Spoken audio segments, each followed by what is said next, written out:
In Trouble, from Woodsong, by Gary Paulsen. Cold can be very strange. Not the cold felt running from the house to the bus or the car to the store. Not the chill in the air on a fall morning, but deep cold. Serious cold. 40, 50, even 60 below zero. Actual temperature, not wind chill, seems to change everything. Steel becomes brittle and breaks, shatters. Breath taken straight into the throat will freeze the lining and burst blood vessels. Eyes exposed too long will freeze. Fingers and toes freeze, turn black, and break off. These are all known, normal parts of intense cold. But it changes beauty as well. Things are steeped in a new clarity, a clear focus. Sound seems to ring, and the very air seems to be filled with diamonds when ice crystals form. On a river in Alaska, while training, I once saw a place where a whirlpool had frozen into a cone, open at the bottom, like a beautiful trap waiting to suck the whole team down. When I stopped to look at it, with the water roaring through at the bottom, the dogs became nervous and stared down into the center as if mystified and were very glad when we moved on. After a time, I stopped trapping. That change, as with many changes, occurred because of the dogs. As mentioned, I had hunted when I was young, trapping and killing many animals. I never thought it wrong until the dogs came. And then it was a simple thing, almost a silly thing that caused the change. Columbia had a sense of humor, and I saw it. In the summer, the dogs live in the kennel area, each dog with his own house on a chain that allows him to move in a circle. They can run only with the wheeled carts on cool nights, and sometimes they get bored being tied up. To alleviate the boredom, we give the dogs large beef bones to chew and play with. They get a new bone every other day or so. These bones are the center of much contention. We call them bone wars. Sometimes dogs clear across the kennel will hold their bones up in the air, look at each other, raise their hair, and start growling at each other, posturing and bragging about their bones. But not Columbia. Usually Columbia just chewed on his bone until the meat was gone. Then he buried it and waited for the next bone. I never saw him fight or get involved in bone wars, and I always thought him a simple, perhaps a better word would be primitive, dog, basic and very wolf-like, until one day when I was sitting in the kennel. I had a notebook and I was sitting on the side of Cookie's roof, writing. The dogs are good company for working, when I happened to notice Columbia doing something strange. He was sitting quietly on the outside edge of his circle, at the maximum length of his chain. With one paw, he was pushing his bone, which still had a small bit of meat on it, out and away from him, toward the next circle. Next to Columbia was a dog named Olaf. While Columbia was relatively passive, Olaf was very aggressive. Olaf always wanted to fight, and he spent much time arguing over bones, females, the weather, anything and everything that caught his fancy.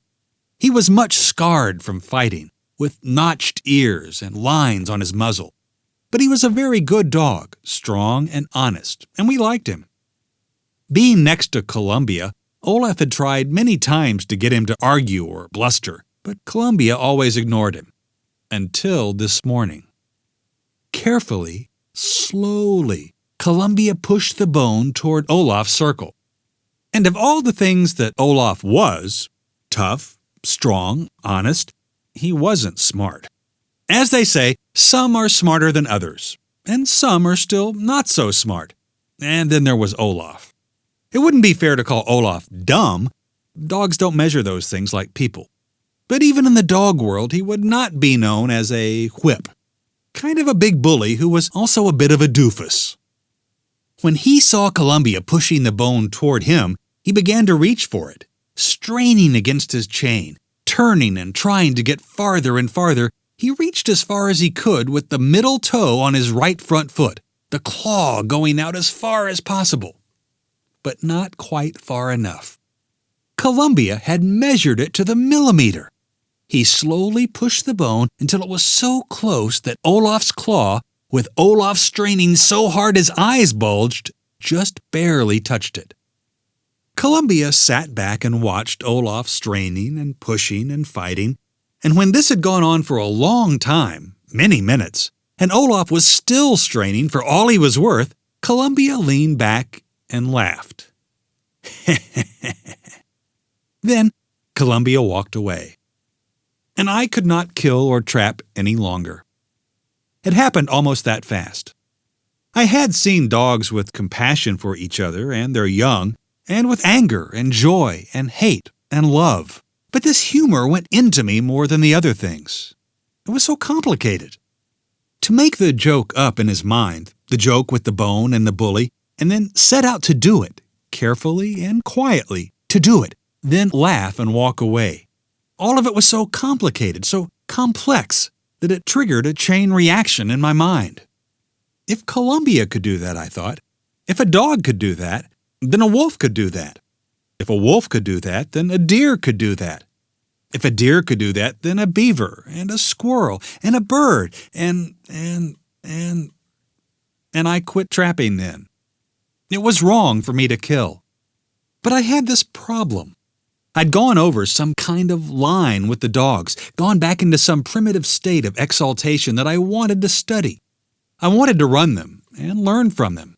But it seemed to be wasteful, the word immature also comes to mind, to just run them.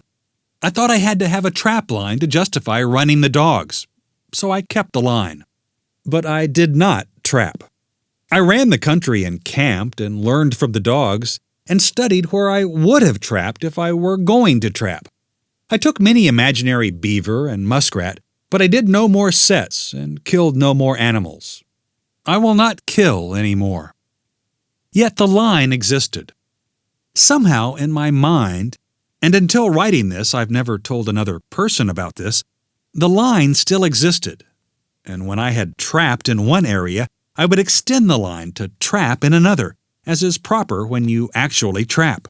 Somehow the phony trapping gave me a purpose for running the dogs, and would, until I began to train them for the Iditarod, a dog sled race across Alaska, which I'd read about in Alaska Magazine. But it was on one of these trapping runs that I got my third lesson, or awakening. There was a point where an old logging trail went through a small, sharp-sided gully, a tiny canyon. The trail came down one wall of the gully, a drop of 50 or so feet, then scooted across a frozen stream and up the other side. It might have been a game trail that was slightly widened, or an old foot trail that had not caved in. Whatever it was, I came onto it in the middle of January. The dogs were very excited. New trails always get them tuned up, and they were fairly smoking as we came to the edge of the gully. I did not know it was there and had been letting them run, not riding the sled brake to slow them, and we virtually shot off the edge. The dogs stayed on the trail, but I immediately lost all control and went flying out into space with the sled. As I did, I kicked sideways, caught my knee on a sharp snag, and felt the wood enter under the kneecap and tear it loose. I may have screamed then. The dogs ran out on the ice of the stream, but I fell onto it. As these things often seem to happen, the disaster snowballed. The trail crossed the stream directly at the top of a small frozen waterfall with about a 20-foot drop. Later I saw the beauty of it, the falling lobes of blue ice that had grown as the water froze and refroze, layering on itself. But at the time I saw nothing. I hit the ice of the stream bed like dropped meat, bounced once, then slithered over the edge of the waterfall and dropped another 20 feet onto the frozen pond below, landing on the torn and separated kneecap. I've been injured several times running dogs. Cracked rib, broken left leg, a broken left wrist, various parts frozen or cut or bitten while trying to stop fights, but nothing ever felt like landing on that knee. I don't think I passed out so much as my brain simply exploded. Again, I'm relatively certain I must have screamed or grunted, and then I wasn't aware of much for 2, perhaps 3 minutes, as I squirmed around trying to regain some part of my mind. When things settled down to something I could control, I opened my eyes and saw that my snow pants and the jeans beneath were ripped in a jagged line for about a foot. Blood was welling out of the tear, soaking the cloth and the ice underneath the wound. Shock and pain came in waves, and I had to close my eyes several times. All of this was in minutes that seemed like hours, and I realized that I was in serious trouble. Contrary to popular belief, dog teams generally do not stop and wait for a musher who falls off. They keep going, often for many miles. Lying there on the ice, I knew I could not walk. I didn't think I could stand without some kind of crutch, but I knew I couldn't walk. And I was a good 20 miles from home, at least 8 or 9 miles from any kind of farm or dwelling. It may as well have been 10,000 miles. There was some self-pity creeping in, and not a little chagrin at being stupid enough to just let them run when I didn't know the country. I was trying to scooch myself up to the bank of the gully to get into a more comfortable position when I heard a sound over my head.